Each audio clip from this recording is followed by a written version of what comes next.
চলো, চিকেন পকোড়া তো তোমরা অনেক খেয়েছো, আজকে তোমাদের মাশরুমের পকোড়া করে খাওয়াই। আর তোমরা কে কে মাশরুম খেতে ভালোবাসো আমাকে কমেন্টে অবশ্যই জানাবে। সারা বছর কম বেশি মাশরুম পাওয়া গেলেও এই শীতের সময় এই বোতাম মাশরুমগুলো বাজারে খুব অ্যাভেলেবেল থাকে।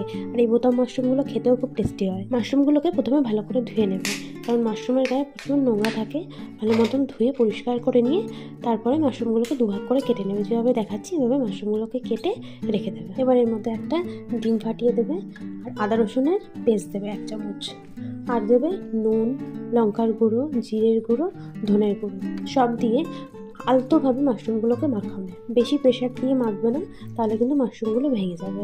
এরপর এতে দেবে 1 কাপ কর্নফ্লাওয়ার আর 1 কাপ ময়দা, সেটা দিয়েও আলতোভাবে মাশরুমগুলোকে মাখিয়ে নেবে। এর মধ্যে কিন্তু কোনো রকম জল ব্যবহার করবে না, ঠিক আঠালোভাবে মাখাবে।